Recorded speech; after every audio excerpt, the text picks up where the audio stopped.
Don't you know, many fighters have been killed by the Starfighter. Alright, I'll start. Okay.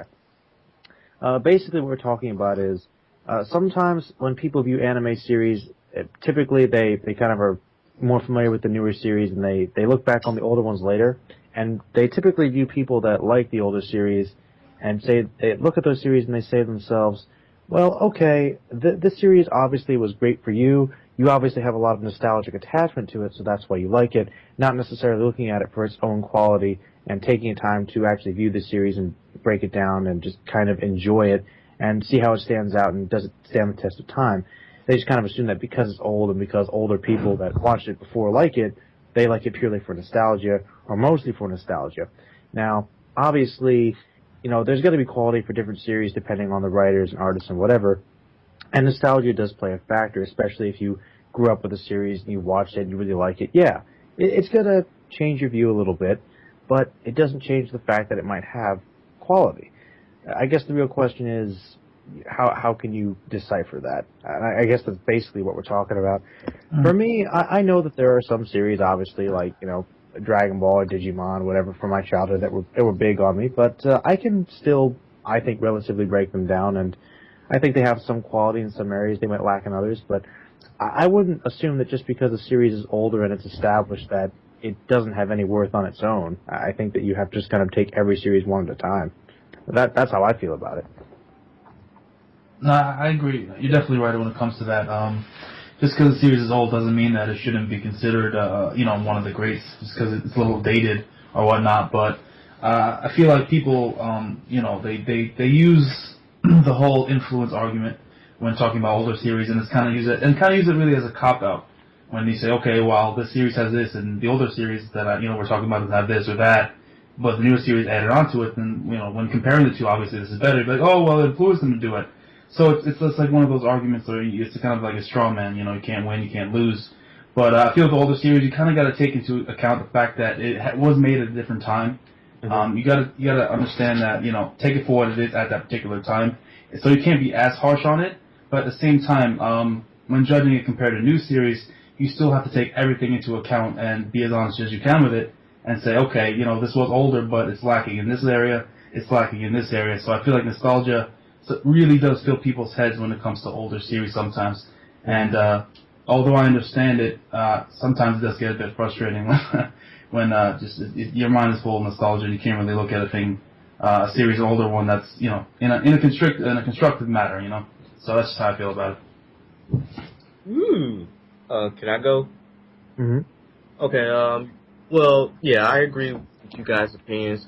When reviewing, like, an old anime, like, for certain people, say, like, for Cowboy Bebop, they say it's the best thing ever. When I hear people say that, it kind of makes them look like a fanboy, and they don't see any flaws of it, like any other TV series or a movie where... It's the greatest show ever, man. Shut up. Cowboy Bebop sucks, man. Shut up. But yeah, man, I mean, you just coming off like a fanboy and don't see these flaws. Like, for example, Dragon Ball Z. I like Dragon Ball Z. One of my favorite shonen series ever. It's very nostalgic. But down the road when I go out there, I saw a lot of problems with that show that a lot of people point out or just discuss about the show, such as why does Goku always get the spotlight, like instead of other characters that should get the spotlight. But overall, I just wanted to say that there are going to be some flaws with, like, older series. So don't let the nostalgia get in the way, especially if you're reviewing something. Just be honest. Shit. That's it. That's what I've noticed with Dragon Ball Z, man. No, like, actually the Boar arc is not that good at all, because a lot of things are wrong with that arc. So, no. Damn, Z. Oh, take man. that, Z. But it's true, like, I mean, if you think about it, for example, Gohan got a random motherfucking power-up. Gohan got cocky as fuck again. It's fucked up. Gotenks got Super Saiyan 3 after a few weeks. Doesn't make any fucking sense. I mean, there's a lot of things that just don't make sense in that arc. It took how many years to get Super Saiyan 3? Like 7? Gotenks, it was a few weeks. They had a time chamber for like 10 hours. It was like a few weeks. Nah, It was that much of a beast, man. No, it was more like 12 months. I mean, they were in the hyperbolic time chamber, so that was like 6-7 months of training. So. No. It was a few hours, like a few weeks. It was a few weeks. Pretty sure. Westview. No, I've been following time shift. Fusion was active. Well, that's Oh a no, discussion for another call. Details. But basically, yes, older series sometimes have those flaws because they weren't looking to cover all the little details. We got you. It's just their budget sometimes where, it doesn't turn out good. Sometimes it could be either the pacing or just the, how can I put this? Like, I guess I'll go to North Star, for example. In that one, it's filled with, of course, the bad budget, some of the filler, and, of course, the pacing. It still has its strengths, when it comes to its own shonen aspects, and it still holds up to this day in some of its originality. I think the only problem with it, like, why some people can get into it is honestly the, I already mentioned before, budget and pacing and the actual series. For one thing, like in North Star, it doesn't follow the routes of shonen that we see today, where we fight this one villain and they fight like all these different henchmen or something, slowly working up to it. And North Star was mainly just you fight the main villain like after like 6 or 7 episodes, and you go to the next one and to the next one until you're done. Mm-hmm. That was before they got the formula down. Yeah. I'm just saying, it's like it could be different from what most people are used to seeing. So that's the thing when you jump from old or to new, or like in this one that I want to say that definitely like surpasses like some of the new shows that I've seen was Ashita no Joe, which I've been talking about recently about that boxing series. That the story like line is just it's very good. Like if you were to compare it to Ippo, with honesty, Joe's character and the same thing that goes with the story, it's just a little bit more darker and a little more complex than the Ippo series.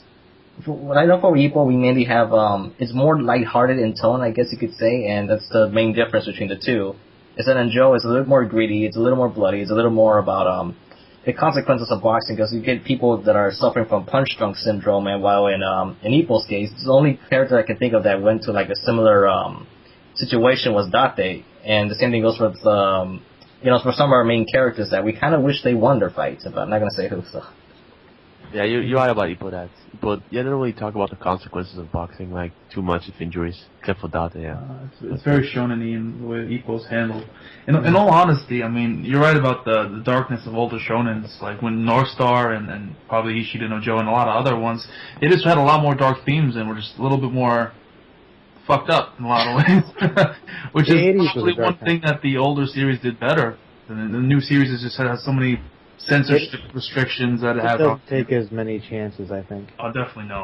And plus, you got the FCC and shit just cracking down on the all the censorship stuff, and you just can't do the same things that you could do back then. I mean, Jesus Christ! I mean, fucking Ken was punching people's brains out.